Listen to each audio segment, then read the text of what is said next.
Hey, how's it going, everybody? If you're new here, welcome in. And if you've been here before, welcome back. I'm Rollshambo, the connoisseur and collector of all things sharp and shiny. And today I'm excited because we've got another knife from American Blade Works. Huge shout out to my friends over at Blade Runner HQ, because this is not just any American Blade Works Model 1. This is the Blade Runner HQ exclusive Model 1 Buttonlock.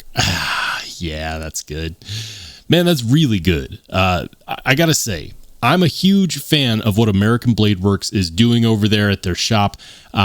We've got some extremely high quality work coming from them these days, and that's great to see. They've been around for a minute, and they just keep improving on the same designs, and they keep bringing us something new, something fresh, and something updated, even since the last one that I checked out, which you might remember being this guy. Another Blade Runner HQ exclusive Model 1. This one is a liner lock, and something that they have in common is they both have this gorgeous 80s camo carbon inlay. It is fantastic.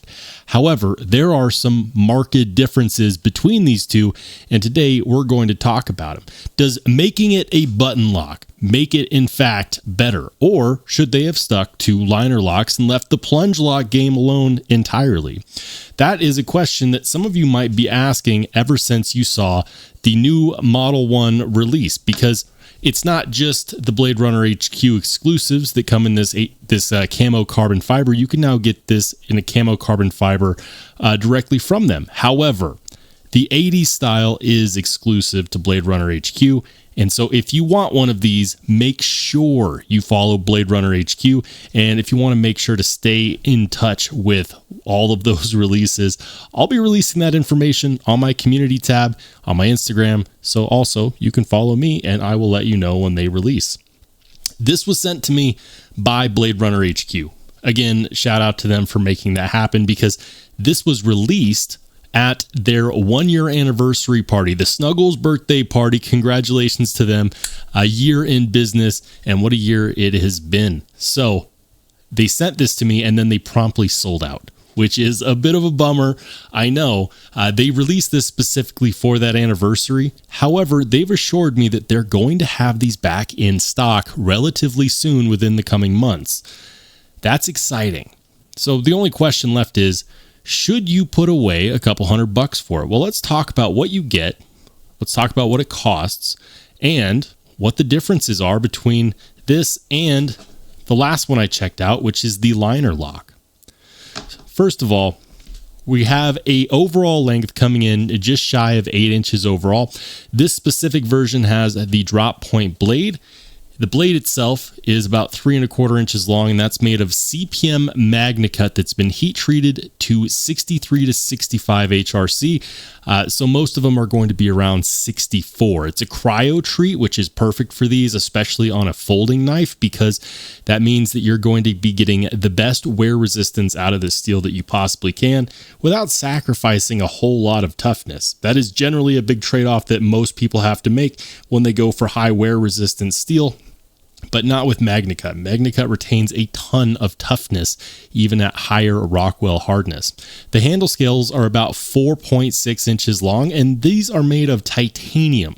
You might look at this and be like, oh man, I thought that was steel, or oh, I thought that was aluminum. No, this is in fact titanium, and we have this striated milling that goes vertically on these handle scales. Now here's where we're going to start seeing some differences.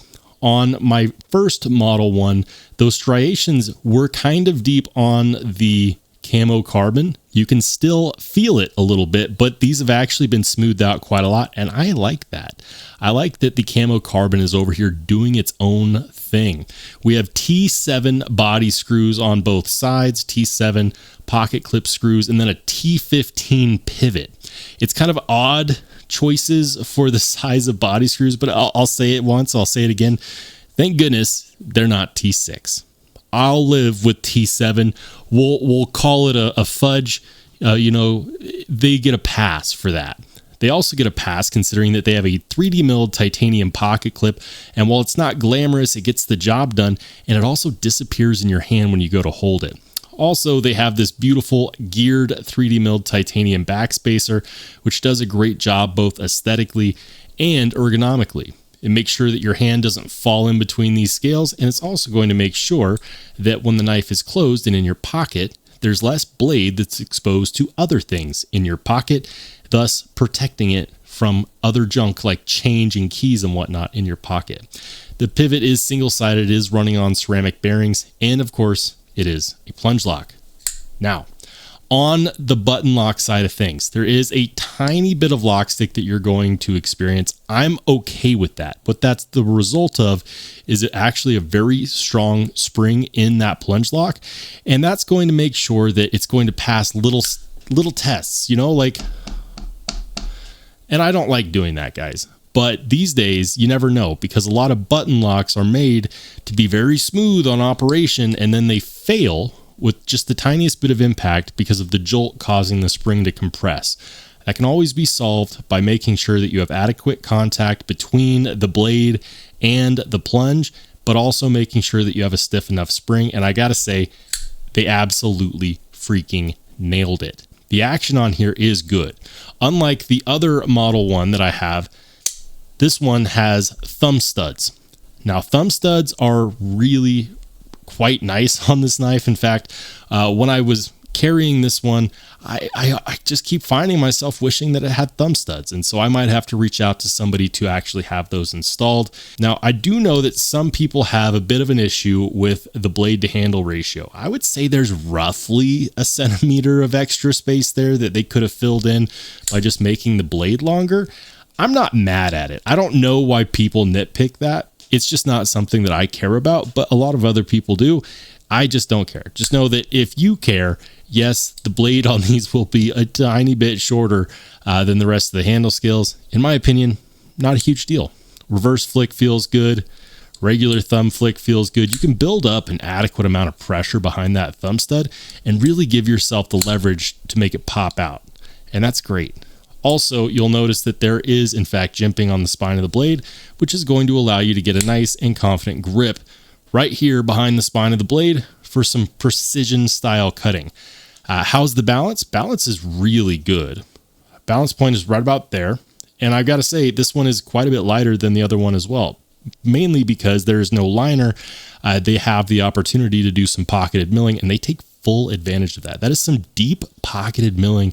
It turned out really nicely. Now, the way that I like to fidget with my knives, I index them like this. It's actually just a exercise in dexterity for me because I have these thick, chunky sausage fingers, and dexterity is not my strong suit.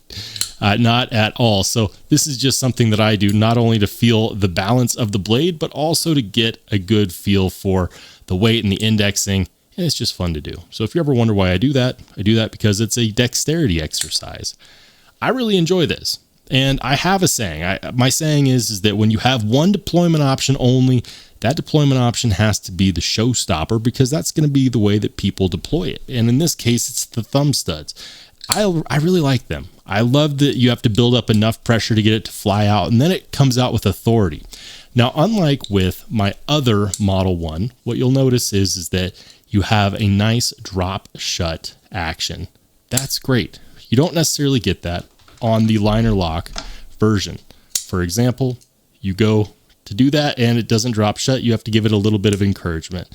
Not a huge deal. Not a huge deal at all. It's not a detractor on this knife for me. Some people might not like that. I don't really mind it, but it is actually nice to get a full drop shut action on the button lock version. A lot of people buy button locks because they are more fidget friendly in general. And in this case, that's going to satisfy everyone. So there's a lot to love on this. And I know it's a bummer that these have sold out, but it's just an indicator of how good they really are. So if you enjoy this knife, I highly suggest that you follow Blade Runner HQ because, again, they will be releasing more of these. And if you've watched this far in and you haven't done so yet, YouTube tells me that a ton of people watch my channel and haven't subscribed. We're on the road to 100,000 subscribers, and we have no plans on stopping anytime soon. So if you like the video, make sure to give it a thumbs up. Let me know what you think in the comments section down below. And if you want to watch more awesome knife and EDC content, make sure to click on one of the videos that pops up next.